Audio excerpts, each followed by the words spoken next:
Your sensors are correct. Do not adjust your heading. You've discovered the Omega Particle. Streaming to the Alpha Quadrant and beyond. Here's your host, the anchorman of the Federation, the Doctor of Dilithium. This is Jonathan Wiegand.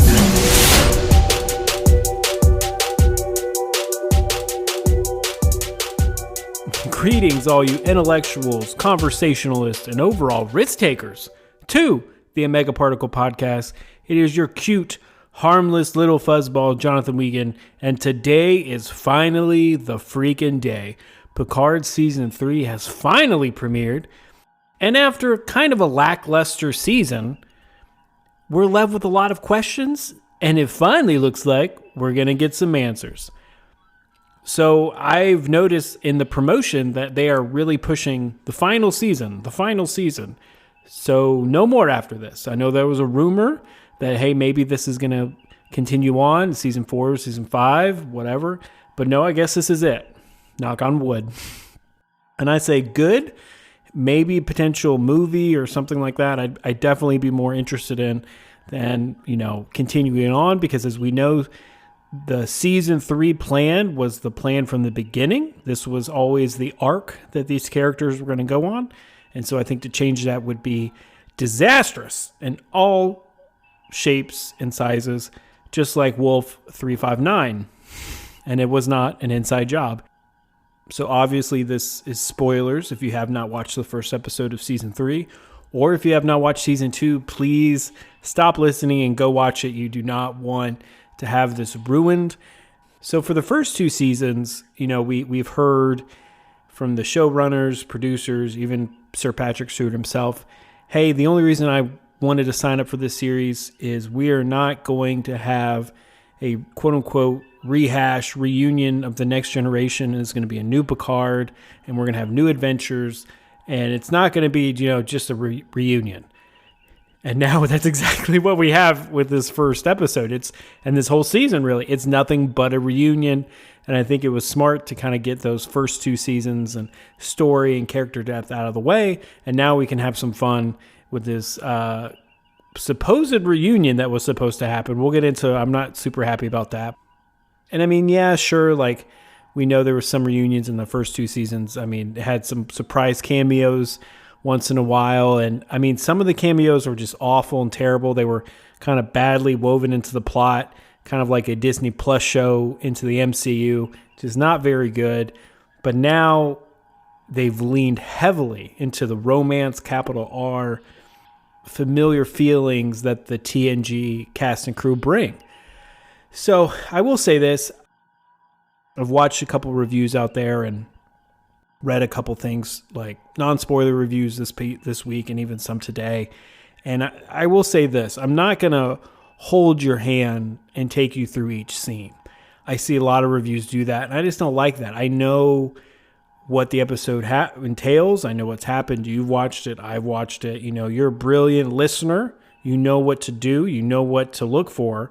And that's why you're listening to OPP. So we're not going to hold your hand. We're going to get right into the analysis, my favorite parts, favorite scenes, kind of the relationships and how it was fleshed out this episode.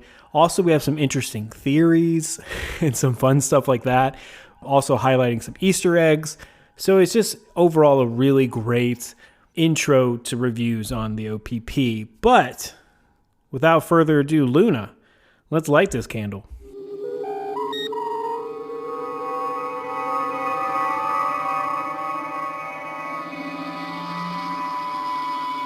So my first thoughts and impressions of episode 1, The Next Generation, is that they did a really good job of fan servicing.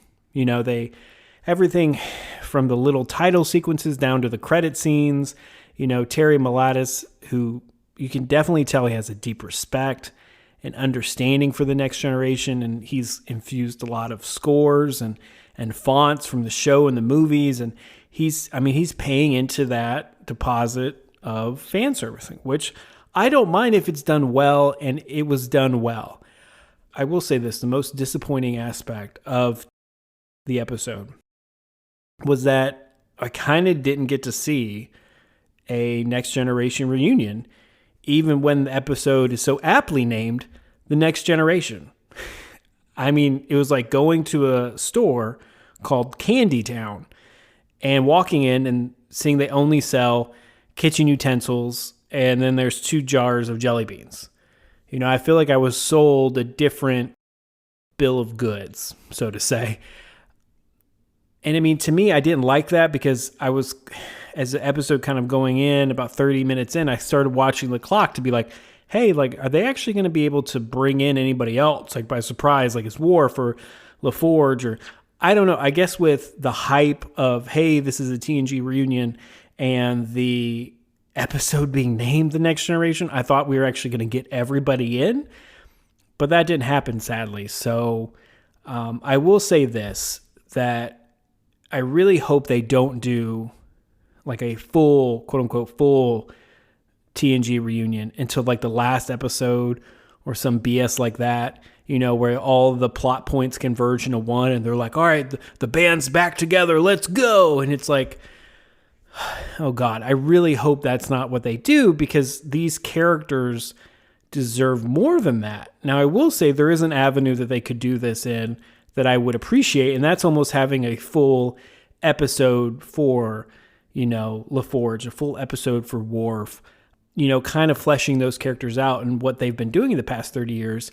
And then at the end of the episode, them hopping in with Picard. I think that'd be perfect and kind of give them the just desserts they deserve. I just hope they don't like try to jam it all in at the very end like a fat kid into a roller coaster. I think that'd be super cheap and just not what these characters deserve. They're very beloved. And if we just kind of just rush into it at the very end, would be very bad. And I could play devil's advocate and say, well, you don't want to rush into it at the very beginning. And I'm like, yeah, it's true. I will say this, outside of that, I was impressed with the writing so far in this episode. And to me, it's all about the little things. And the writers did a really good job of kind of showcasing and telling us aspects about the characters, you know, without bludgeoning us over the head. And one of these is definitely between, you know, Riker and Crusher again. And I mean, it was awesome seeing them in those highlights, you know, with Riker in the 10 forward bar in San Francisco. And he has this, like, his old Riker attitude, like, I'm going to throw my leg over the seat. And you see Crusher suddenly becoming this action star. Speaking of like Crusher and action star, the very opening sequence, did anybody else get Fallout 3 vibes? I mean, it was like, I thought I had my little like Pip-Boy ready to go. But no, all joking aside, that opening action sequence was really well done. And I liked how they kind of showed right from the get-go, look, we haven't seen Crusher since Nemesis, and look how much she's evolved over the past couple decades. And again, they weren't really over the top about it. And they did that with Crusher in kind of a subtle way. And then another example is when Riker and Picard are kind of walking through the ship and they recreate the fight, you know, with the evidence and looking at the ashes and the phaser burns. Riker calls pretty much the kill move. He goes, oh, that's cool. And Picard chimes in, that's not the Beverly I know. So just like little, you know, writing dialogue like that, which to me are really natural in the scene, allow the audience to be aware of it. And hey, these aren't the same people anymore. And I feel like watching interviews and they're really wanting to portray that to the audience. Hey, these aren't the same characters that you saw, you know, in Nemesis or you saw for 7 seasons on The Next Generation. Which to me is an exciting part of this whole reunion experiment, is where has the TNG crew been, how they've changed. I mean, it's kind of like running into an old friend from high school when you make a quick run into Walmart or Target. I mean, sometimes it's great catching up, and sometimes it's sad. Just like Discovery. Yeah, Luna, I don't like Discovery. I know. Luna the intern, everybody. And also, we see this again, that the writers do these like little like nuances and quick, you know, tropes, is that in the 10 forward bar, Riker asks the bartender, why do you have so many like Enterprise D ships? Why haven't people been buying these for the celebrations? And she responds, oh, the fat ones? Nobody wants those.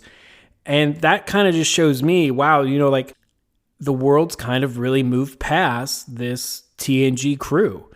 And really quick before I go on. So speaking of 10 Forward, Guinan will actually not appear in season 3. I didn't know if you guys knew about that. But yeah, so really quick, sorry to pull this out, but going back in. So it's, to me, the heroic deeds done on the Federation's flagship have been humbled down to, quote unquote, the fat ones. And I mean, I think that's a valuable lesson on life. Nothing really lasts forever. It's something that has stood the test of time and that we see here is the friendship between Riker and Picard that we see in this first episode. So we see the world's moved on, these characters have changed, but as more things change, more things stay the same. So again, we see the little Riker and Picard, their chemistry is right back where it was. Even the little things, again, going back to the little things, Luna, that's what she said. It's like Riker accidentally calling Picard captain and him saying, oh, it's a force of habit. And to me, it's like the chemistry just picks up automatically. It's like they never left the ready room of the Enterprise D. They just instantly pick it up. And we really didn't get to see that too much, in my opinion, in the other seasons with Riker, but it was really good to see now. And so I just really think that Frax and Stewart fell back into the role seamlessly, and it made my Trek heart grow 3 times. Especially in like the shuttle pod on the way to the Titan. I think all of them were highlights of the episode to me, and probably will be highlights of the season going forward. I'm excited that relationship is getting some attention and being fleshed out, just the two of them.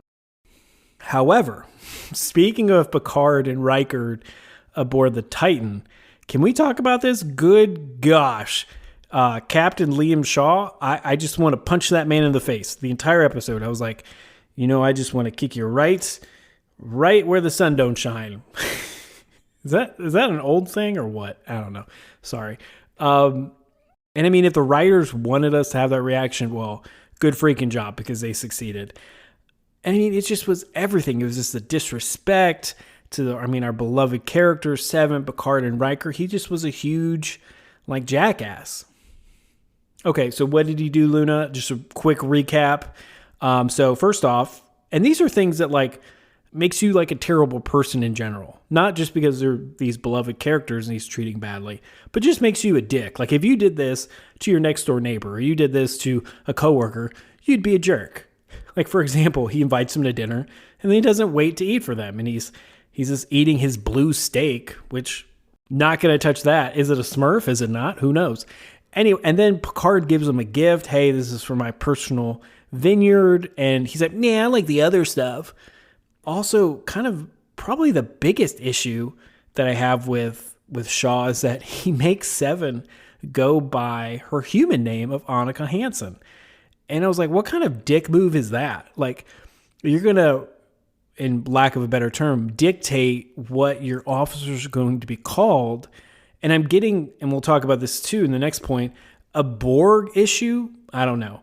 But to me, with my coworkers, friends, whoever, I don't care what you want to be called. If you want to be called Zipty Zimzer, I'll call you that, because that's being a respectable human being, not some dill hole. Anyway, so speaking of dill hole, it's a funny word. Anyway, so speaking of Picard's past, he brings it up and throws him in the face. Hey, you pretty much you were once Borg. I don't want Annika Hansen to go by her Borg designation. He definitely has a super mistrust with the Borg, and I think he's just a grade A butthole. So we'll see what happens. This is a good point, and I'm going to play devil's advocate. Okay? Was Shaw kind of right to treat them this way? Now, hear me out. If you're driving, listening at work, you might be rioting, but just listen to me. Was Shaw right to treat them this way? So think about this. He definitely comes off as a jerk to Picard and Riker at dinner. And to me, I think that Shaw knew something was up. You have this super famous retired admiral, and you have the once captain of your ship come do a surprise inspection. I mean, it's just smells funny, he probably has other captain friends, and they're like, no, we're not getting inspections. This is weird. And plus, I think it's, to be fair, like this whole thing, the plan was to essentially steal the Titan and a shuttlecraft, and it was going to divert its way out of Federation space. When they presented that to Shaw, he objected to it. Picard and Riker did it anyway. And Seven actually disobeyed orders, destroyed her career, and did it anyway. On top of that, Picard and Riker are lying the entire time to Seven, to everybody. And then Seven eventually has to be like, no, tell me the truth. What's really going on? And of course, we know their hearts are in the right place. I agree with them. They're trying to, do all this to save Beverly Crusher. Was Shaw's fury justified? I don't know. I think especially, towards Seven, it was, because she betrayed her captain, quote unquote, out of friendship for her old friends. And I know the writers and everybody, we're all on the side of Picard and Riker for sentimental reasons, we're for trying to save Beverly, all that. And Shaw is not a likable guy for all the reasons I just mentioned. But is Shaw actually in the right here? And Picard and Riker in the wrong? I think yes and no. I could see both sides of the coin there. However, I will say that Shaw's behavior is something's up. So he has deep resentment. Like I mentioned before, the Borg. There's deep resentment, deep animosity towards how he feels towards Picard and Riker.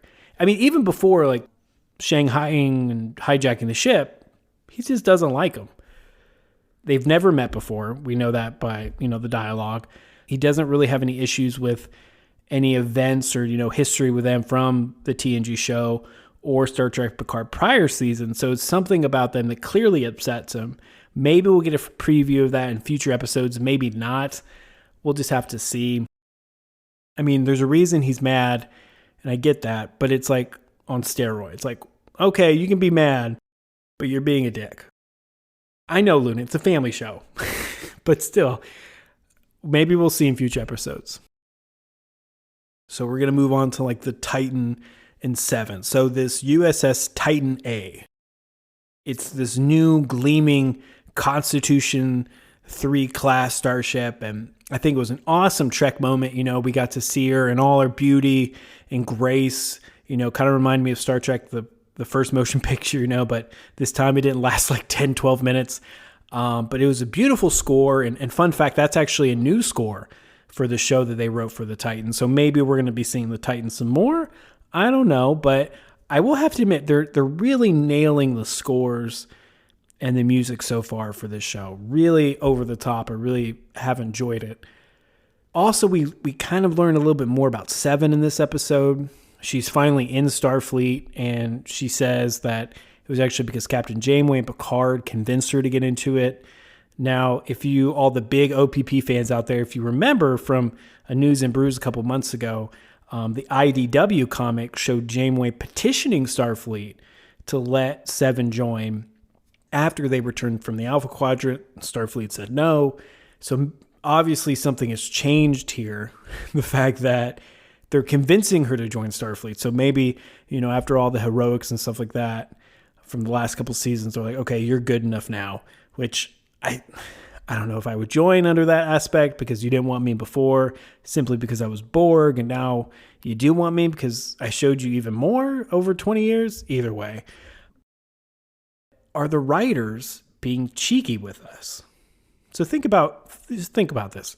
So the name of the episode is called The Next Generation, and we have all this media press about pointing to this huge reunion, and we're going to get that.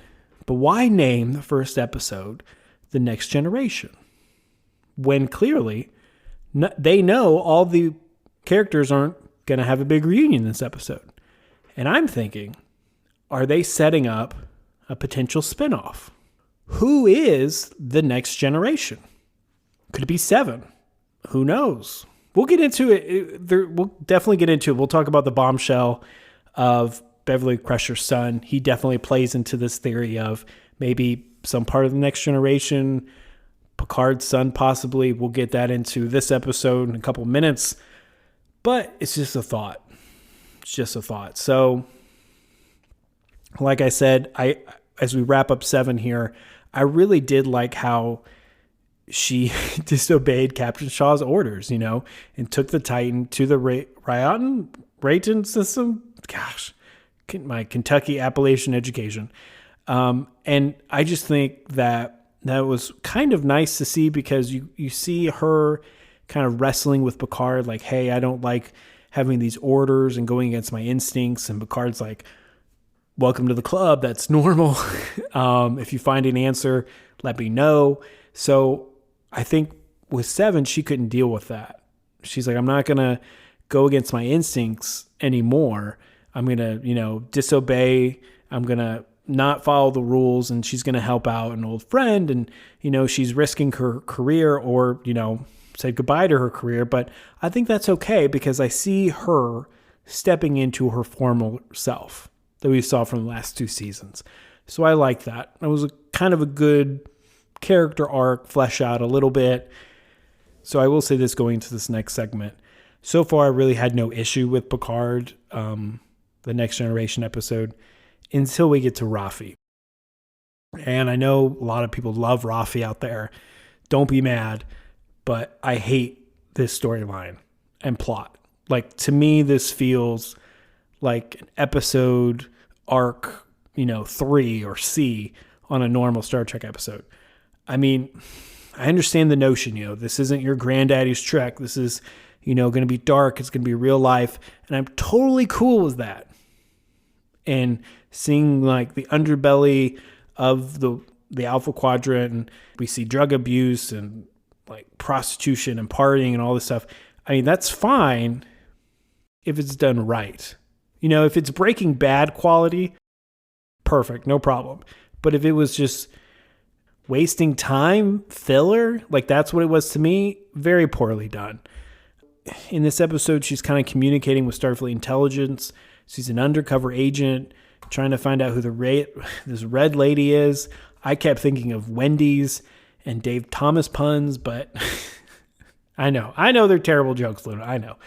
And as of course we see this like interportal weapon being used, I just feel like they were just writing her to move the plot along.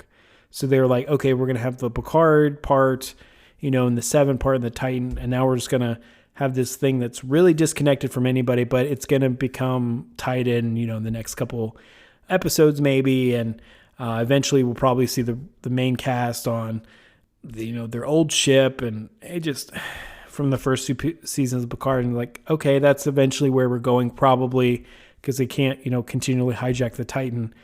But it's just, to me, every time this plot point, and every time she was on screen, I was literally counting down until we could get back to the TNG characters. That's just my opinion. I could be wrong. But to me, this was the weakest plot point of the episode. I just didn't enjoy it. I mean, it served a purpose, but that's it. And people were like, oh, it showed the Orions as drug dealers. I'm like, we kind of already knew that. The Orions freaking did human trafficking in Enterprise. We know they're not all the best people, so it really didn't add anything to me. But I digress. So Raffi realized that, hey, this red lady is a crimson-colored statue of Captain Rachel Garrett. And if you're like, who is that? Why are they highlighting her? And she was the captain introduced in the TNG Classic episode, Yesterday's Enterprise. And Garrick was the doomed captain of the USS Enterprise C, who was lost, in an alternate timeline. That's who she is. Just fun fact out there. Another thing, and this is just something that Trek really highlighted to me, and it's really apparent in this episode. We have so much darkness in this world. We have wars, we have, drug issues, and we have all this awfulness. To me, it's kind of like, I really like when sci-fi, comments on the real world. That's when sci-fi is at its best. Absolutely. But when it's not, and it comments poorly on the real world, it just makes it awful. So not only do we not get escapism, we get the disease of like drug addiction. We get it shoved in our face, but it doesn't do anything. It doesn't have any comment on the real world I just feel like they're trying to be edgy just to be edgy. And I don't like that. Like, it has to make sense. It has to go well. And maybe it will. Maybe I'm being too rough. It's the first episode. Maybe we'll see this plot point go on. But I want more Breaking Bad and less, treating it nonchalantly. If that makes any sense. But this is my opinion. You could disagree with me.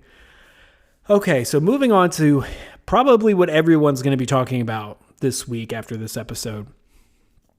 And if you listen to the Everything You Need to Know for Picard Season 3 episode a couple weeks ago, I kind of already touched on this idea of a potential love triangle coming into the season. And I even, at the very beginning, Picard admits, they tried, but, to no avail. And just like I said before, it's like the little things in this episode that we pick up on that the writers have done a really good job about. And so besides, those Fallout 3 vibes at the beginning of the episode, those were actually a set of love songs that Jean-Luc made Beverly, and that's what we hear.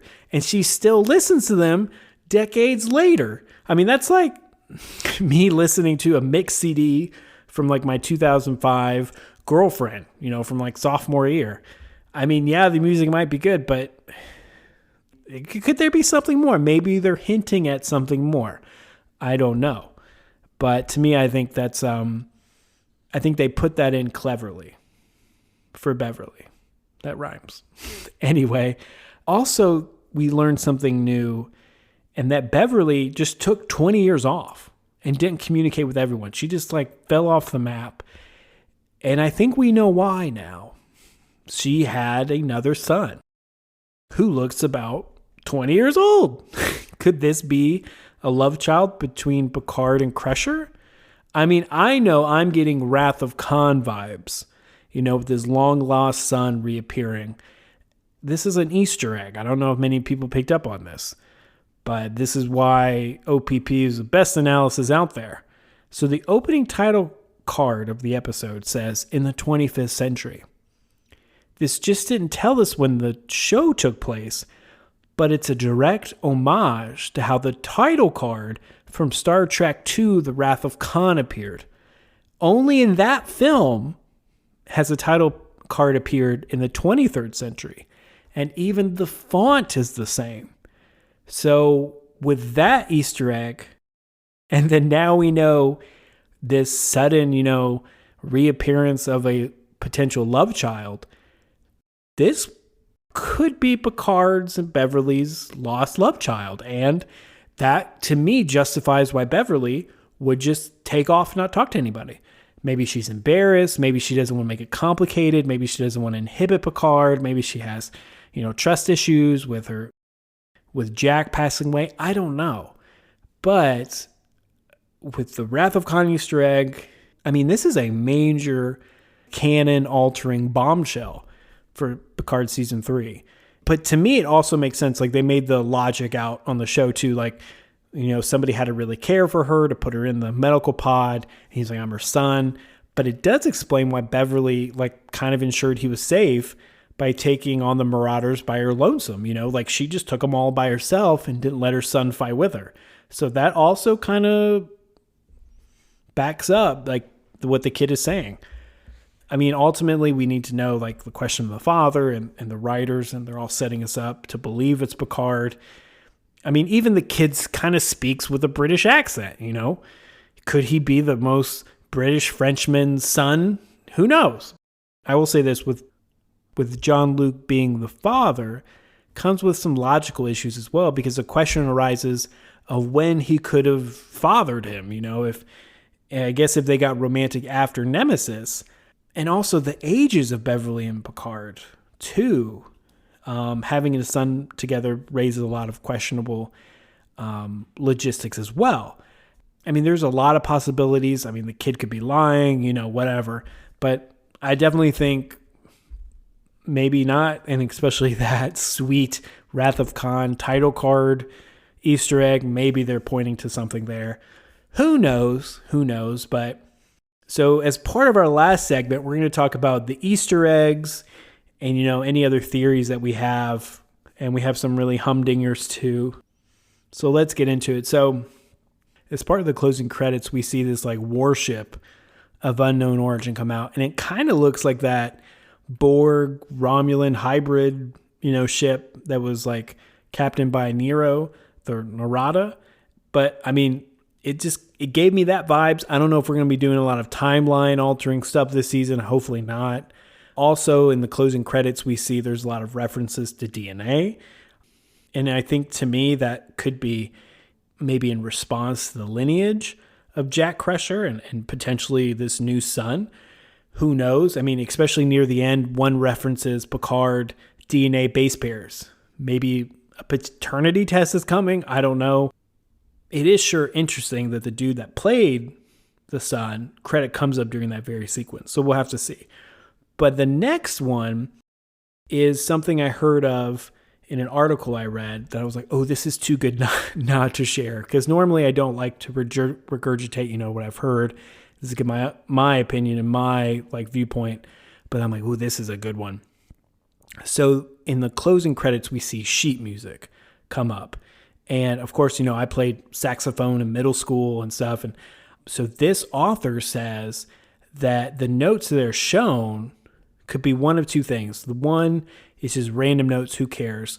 And the other notes is he goes, look, I read sheet music, and that is Pop Goes the Weasel. Now, for my big Star Trek fans out there, which I know there are a lot of you listening all over the world, and you go, what's the relevance of Pop Goes the Weasel? Well, if you remember, the very first episode or two of The Next Generation, the Farpoint mission, Riker goes to look for Data in the holodeck, and Data's whistling, Pop Goes the Weasel.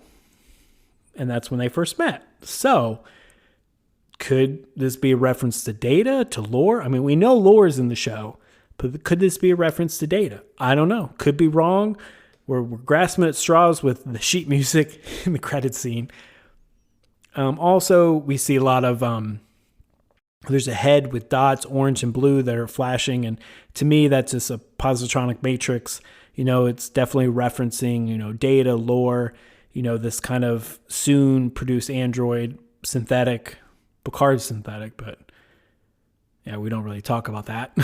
Anyway, so I think they're definitely setting up with this android lore Data reference coming up. So, and we know that from the promotional materials, he will be in the show. Also, a lot of Dr. Crusher's belongings we see aboard the medical vessel, the Elos. We see the comedy and tragedy mask, kind of references when Beverly was running the acting class on Enterprise D. And then also we see a lot of her orchids, which was something that we've seen a lot in TNG in her quarters, in the episode Cause and Effect. And also there's a large case with the belongings of her deceased husband, Jack Crusher, which she brought out of the storage in the TNG episode Family. Also, we see her, we see a plaque honoring her service in saving the planet Korkala 5 from a deadly plague. And again, that's the third season of TNG episode Allegiance. Most importantly, though, was an old Enterprise D computer console, which is playing Captain Picard's log entry from the episode The Best of Both Worlds, where they kind of face the Borg Collective again. Oh, and let's not forget the best Easter egg of all, the freaking flute. We see the flute again. I love that flute. Anyway, those are all the Easter eggs. I mean, there's videos and articles out there 99 Easter eggs or 120 Easter eggs. And I'm like, let's just give you the top ones that I saw and dug up on and I really enjoyed. So we'll see. I definitely see maybe a Borg, lore, Data, android theme in these. And of course, the Khan theme of, hey, we might be getting a new rehash of Khan. I just hope they don't do what Star Wars did and just rehash the first Star Wars movie.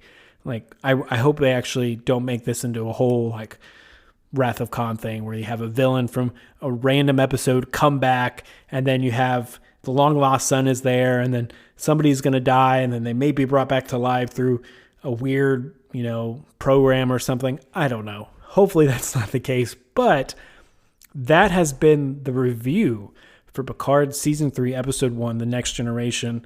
Luna, let's bring us home.